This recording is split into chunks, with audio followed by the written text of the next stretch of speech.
कभी सोचा है कि पूरी दुनिया में बदनाम होने के बाद अमेरिका आखिर क्यों इजराइल का साथ कभी नहीं छोड़ता? I love Israel. I love एमेन, इनविन, इजराइल। ऐसा लगता है लैला मजनू और रोमियो जूलियट के बाद अमेरिका और इजराइल की लव स्टोरी पूरी दुनिया याद रखेगी। रिलेशनशिप। लेकिन ये दोस्ती हमेशा से ऐसे नहीं थी, बल्कि दुनिया में एक वक्त ऐसा था कि जब यहूदी और क्रिश्चियंस एक दूसरे से नफरत करते थे। ये पूरी कहानी एक ही इंसान के साथ शुरू होती है, ईसा अलैहिस्सलाम। आज से 2000 साल पहले जब दुनिया के सारे यहूदी फिलिस्तीन के इलाके में रहते थे। यहाँ उनके पास कोई ताकत नहीं थी, क्योंकि फिलिस्तीन पर एक बहुत बड़ी सुपर पावर रोमन एम्पायर का राज था, जिन्होंने यहूदियों को बिल्कुल गुलामों की तरह रखा हुआ था और इन पर बहुत सख्त जुल्म किया करते थे। रोमन एम्पायर के जुल्म को देखकर यहूदी स्कॉलर्स को समझ आ गई कि अब तौरात में बताई गई सारी निशानियां पूरी हो चुकी हैं और वक्त आ चुका है कि यहूदियों को बचाने के लिए दुनिया में उनका मसीहा आए। अब यहूदी स्कॉलर्स का ये ख्याल था कि जब ये मसीहा आएगा, वो सबसे पहले यहूदी स्कॉलर्स के साथ हाथ मिलाएगा, इन्हें शाबाशी देगा और इनका दोस्त बनेगा। लेकिन ऐसा बिल्कुल भी नहीं हुआ। ईसा अलैहिस्सलाम बार बार लोगों को जमा करके इन यहूदी स्कॉलर्स के खिलाफ बोलने लगे और लोगों को ये समझाने लगे कि आज हमारे रिलीजन को इन यहूदी स्कॉलर्स ने बिगाड़ दिया। और ईसा अलैहिस्सलाम की इन्हीं बातों की वजह से यहूदी स्कॉलर्स उनसे नफरत करने लगे और रोमन एम्पायर के साथ मिलकर ईसा अलैहिस्सलाम को मारने की साजिश करने लगे।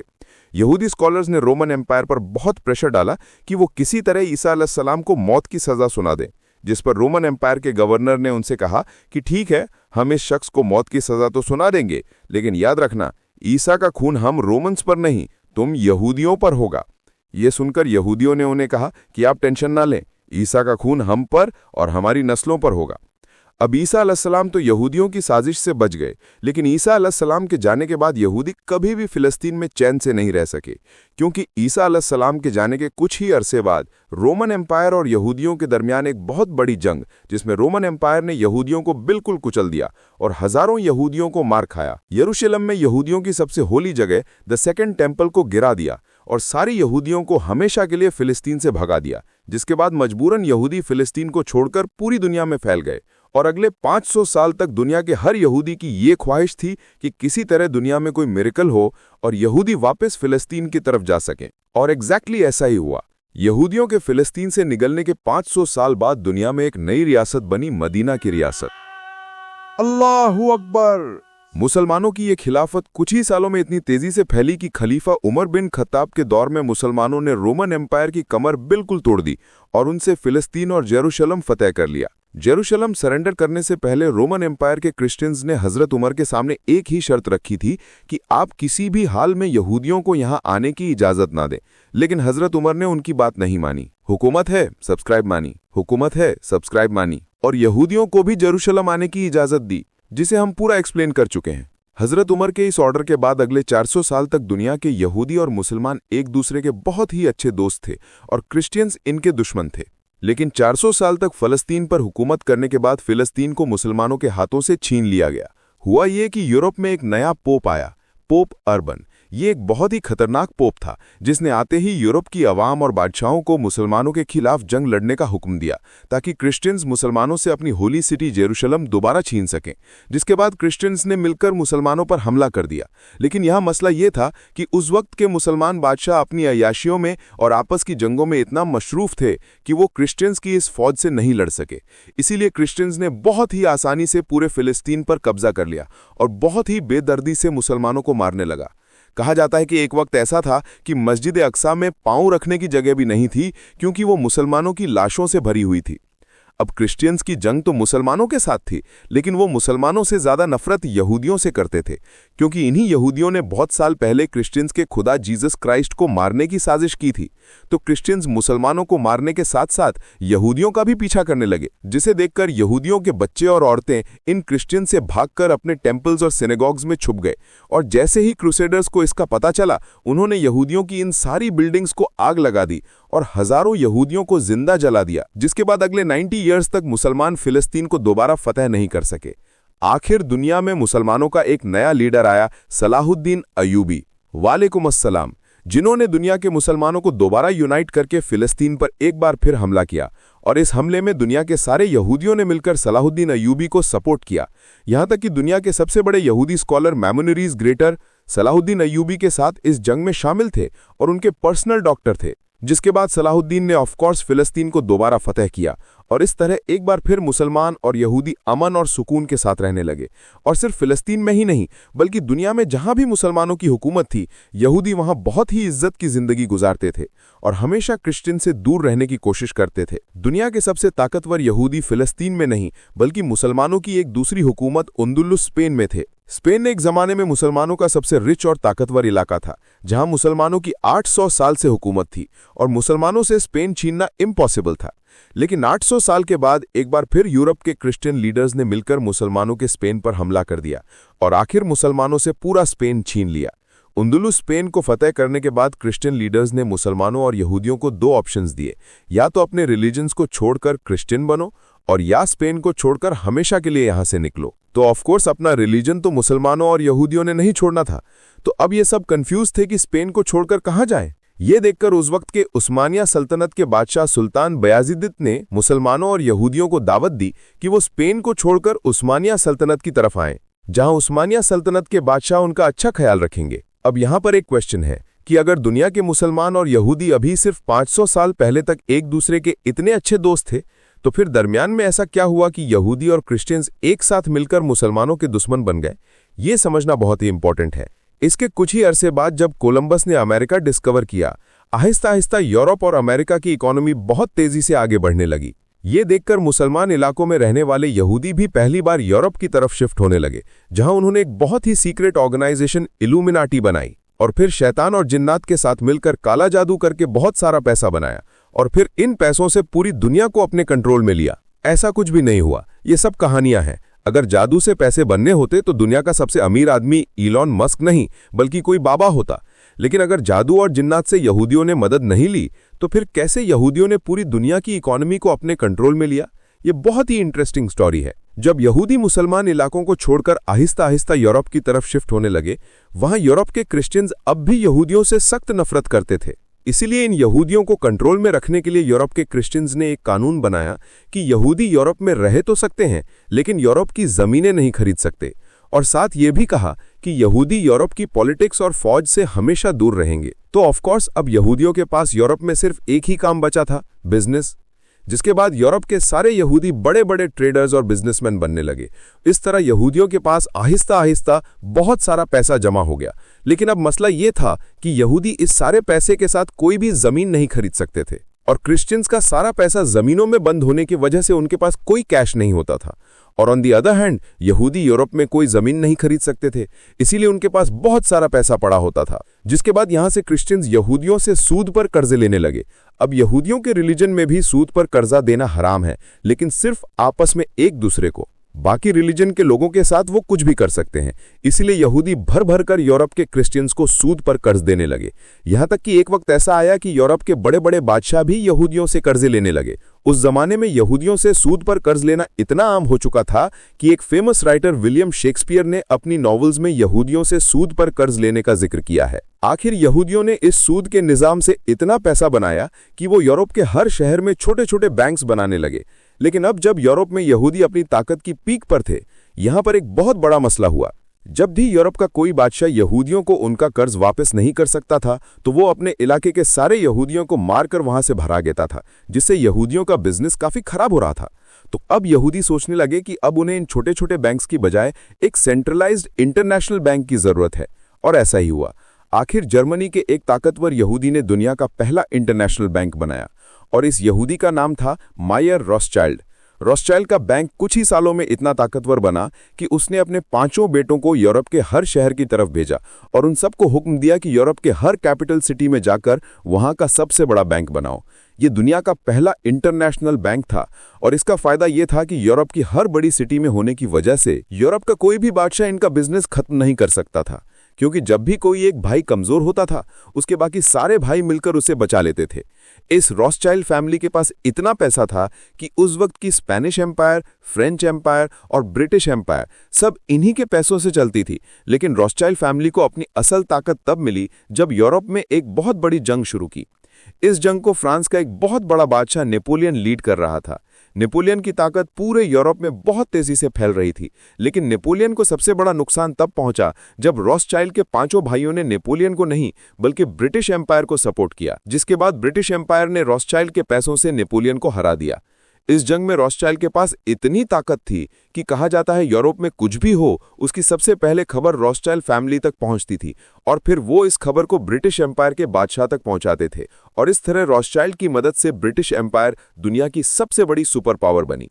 अब यहूदी यूरोप में अपनी ताकत की पीक पर थे। यूरोप की सारी बड़ी जॉब्स यहूदियों के पास थीं। यूरोप के सबसे पढ़े लिखे लोग भी यहूदी थे और यूरोप की सारी इकोनॉमी का कंट्रोल भी यहूदियों के पास था। तो अब यहूदी आहिस्ता आहिस्ता सोचने लगे कि 2000 साल पहले हम कमजोर थे, इसीलिए रोमन एम्पायर ने हमें फिलिस्तीन से निकाल दिया था, लेकिन अब हम अपनी ताकत की वजह से दोबारा फिलिस्तीन में जाकर आबाद होंगे। और यहां से दुनिया में पहली बार सीक्रेट ज़ायोनिज्म शुरू हुआ। 4000 यहूदी पूरी दुनिया से फिलिस्तीन की तरफ छुप छुप कर शिफ्ट होना शुरू हुए और वहां के गरीब अरबों God gave them that land. They own that land. अचानक अमेरिका में एक किताब लिखी गई, जीसस इज कमिंग, जिसमें दुनिया के क्रिश्चियंस के लिए एक बहुत बड़ा मैसेज था कि मेरे क्रिश्चियन भाइयों जाग जाओ, क्योंकि बहुत जल्द दुनिया में जीसस वापस आने वाला है। और जीसस दुनिया में तभी वापस आएंगे जब फलस्तीन में यहूदियों का अपना मुल्क होगा। इस किताब ने अमेरिका के सारे रिकॉर्ड्स तोड़ दिए और छपते ही मिलियंस ऑफ कॉपीज बिके और पूरे अमेरिका के क्रिश्चियंस के दिमाग में यह बात बैठ गई कि जीसस तभी वापस आएंगे जब फलस्तीन में इजराइल का अपना मुल्क हो। यह बुक इतनी फेमस थी कि अमेरिका के लोगों ने मिलकर उस वक्त के प्रेसिडेंट की तरफ लेटर लिखा कि प्लीज फलस्तीन में इजराइल का मुल्क बनाएं। अब जब अमेरिका के अवाम का सपोर्ट यहूदियों के पास था, आखिर ज़ायनिस्ट दुनिया के सामने आए और स्विट्जरलैंड में अपनी पहली मीटिंग की, जिसमें ज़ायनिज्म के लीडर थियोडर हर्ट्ज़ल ने पूरी दुनिया के सामने आके कहा कि मैं आज ऐसी बात करने जा रहा हूं जिस पर मुझे पता है तुम सब मुझ पे हंसोगे। फलस्तीन में 2000 साल बाद यहूदियों का अपना मुल्क होगा। यहूदी, जो ऑफकोर्स एक इम्पॉसिबल बात थी, लेकिन थियोडर ने कहा कि याद रखना, आज से 50 साल बाद मेरी ये बात पूरी होके रहेगी। ये इतनी जबरदस्त प्रिडिक्शन थी कि इस मीटिंग के एग्जैक्टली 50 साल बाद इजराइल की रियासत कायम हुई, finally by the grace of God. Zionist अपने इस मिशन में इतने कमिटेड थे कि उन्होंने इसी मीटिंग में पहली बार इजराइल का झंडा भी पब्लिश किया। इस मीटिंग के कुछ ही अरसे बाद थियोडर ने 2 लोग फलस्तीन की तरफ भेजे ताकि वो छुप छुप कर जेरूसलम के हालात उन तक पहुंचा सकें, जिन्होंने जेरूसलम से वापस थियोडर की तरफ एक सीक्रेट मैसेज भेजा कि दुल्हन मतलब जेरूसलम है तो बहुत खूबसूरत, लेकिन मसला ये है कि वो किसी और की बीवी है, क्योंकि फलस्तीन पे उस वक्त किसी और की नहीं बल्कि उस्मानिया खिलाफत की हुकूमत थी और उसके खलीफा सुल्तान अब्दुल हमीद एक बहुत ही सख्त इंसान थे।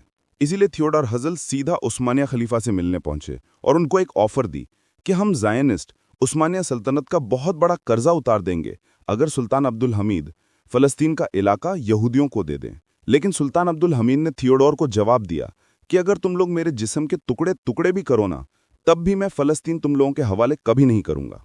और यहां से उस्मानिया सल्तनत और ज़ायनिस्ट की लड़ाई शुरू हुई।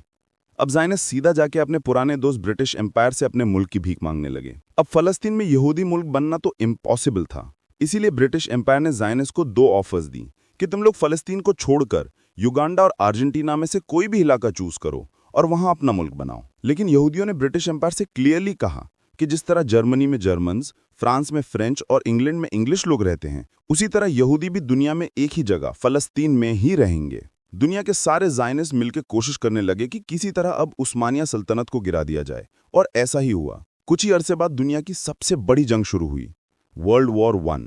End of course world war शुरू होते ही ब्रिटिश एम्पायर एक बार फिर अपने पुराने दोस्त रॉथस्चाइल्ड फैमिली की तरफ मदद के लिए देखने लगे, और उन्हें खुश करने के लिए ब्रिटिश एम्पायर ने रॉथस्चाइल्ड फैमिली से वादा किया कि अगर इस वर्ल्ड वॉर के बहाने से हमने फलस्तीन उस्मानिया खिलाफत से छीन लिया तो वहां हम आपके लिए इजराइल का नया मुल्क बनाएंगे। जिसके बाद ऑफकोर्स पूरी दुनिया के यहूदी ब्रिटिश एम्पायर के साथ खड़े हो गए और ब्रिटिश एम्पायर ने आसानी से फलस्तीन उस्मानिया खिलाफत से छीन लिया। और जेरूसलम जैसी होली सिटी फतह करने के बाद ब्रिटिश एम्पायर के फॉरेन मिनिस्टर आर्थर बेल्फर ने दुनिया के सबसे ताकतवर यहूदी वॉल्टर रॉथस्चाइल्ड की तरफ एक लेटर भेजा, जिसमें उसने क्लियरली कहा कि ब्रिटिश एम्पायर अपनी फुल ताकत के साथ इजराइल का मुल्क बनाने की कोशिश करेगी। अब बेल्फोर खुद तो एक क्रिश्चियन था, लेकिन वो इस सबसे बहुत साल पहले लिखी जाने वाली किताब जीसस इज कमिंग से बहुत इंस्पायर्ड था।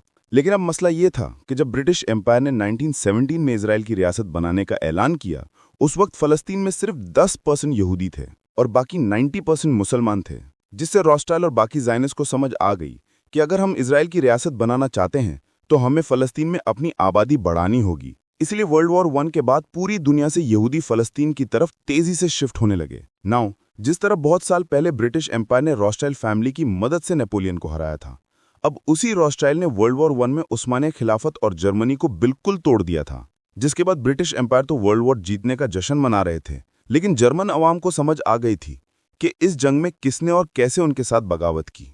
असल में सबसे बहुत साल पहले रॉथस्चाइल्ड बिजनेस जर्मनी से ही शुरू हुआ था, लेकिन अब जब वर्ल्ड वॉर का टाइम आया तो रॉथस्चाइल्ड जर्मनी को छोड़कर ब्रिटिश एम्पायर को सपोर्ट कर रहे थे, जिससे आहिस्ता आहिस्ता जर्मन अवाम में यहूदियों के लिए गुस्सा बढ़ने लगा और यहाँ से दुनिया में एक नए लीडर की एंट्री होती है। अडोल्फ हिटलर ने आते ही जर्मन अवाम को ये बात समझाने की कोशिश की कि हम तो वर्ल्ड वॉर जीतने वाले थे, सिर्फ इन यहूदियों की गद्दारी की वजह से हम ये जंग बेशर्मी से हार गए।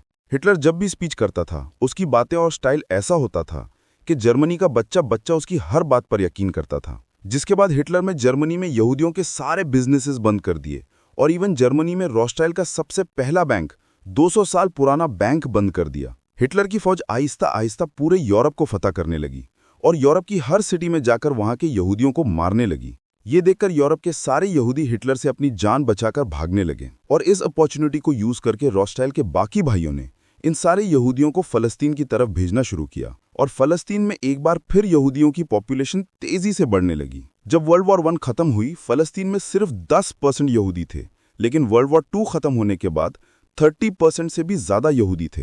वर्ल्ड वॉर 2 तो ब्रिटिश एम्पायर ने जीत ली थी, लेकिन इस जंग में उनका इतना नुकसान हुआ था कि अब वो इस ग्रेट एम्पायर को और नहीं संभाल सकते थे।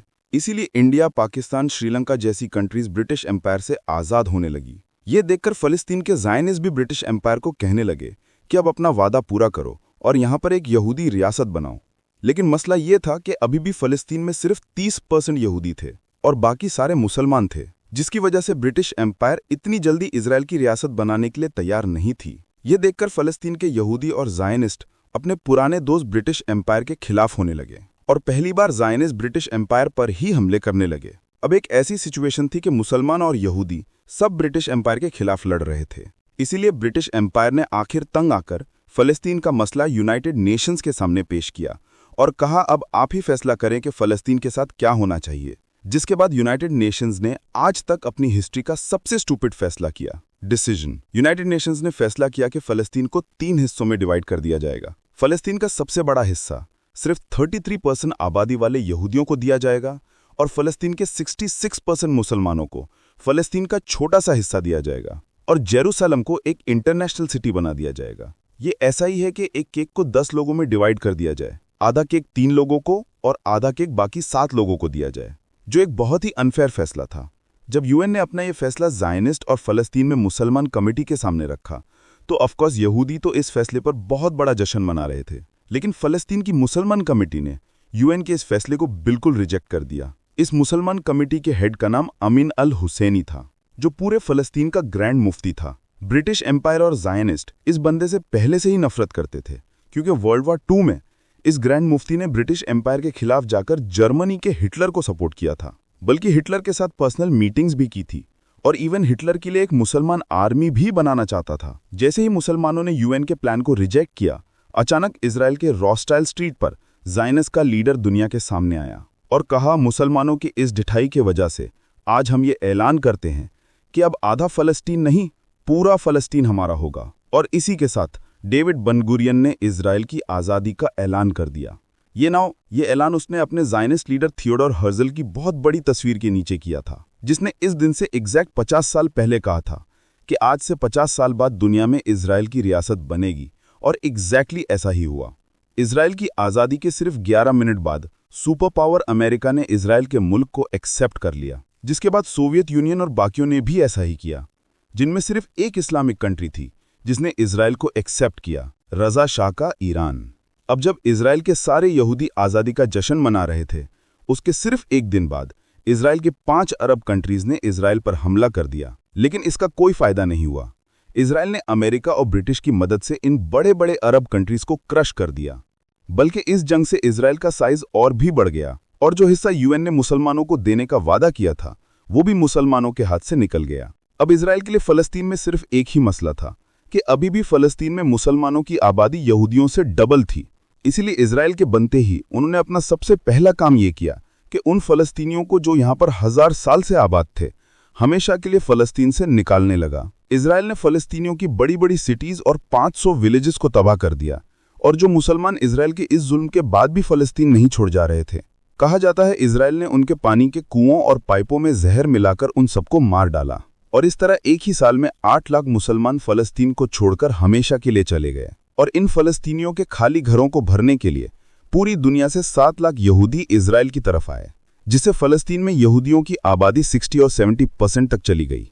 और आज तक इजराइल इसी स्ट्रैटेजी को बार बार यूज करता है। हर कुछ सालों बाद इजराइल कोई ना कोई बहाना बनाकर फलस्तीनियों को फलस्तीन से निकालता रहता है, ताकि फलस्तीन से मुसलमानों का नामो निशान हमेशा के लिए मिट जाए और यहाँ सिर्फ और सिर्फ यहूदी जायनेस की ही रियासत हो।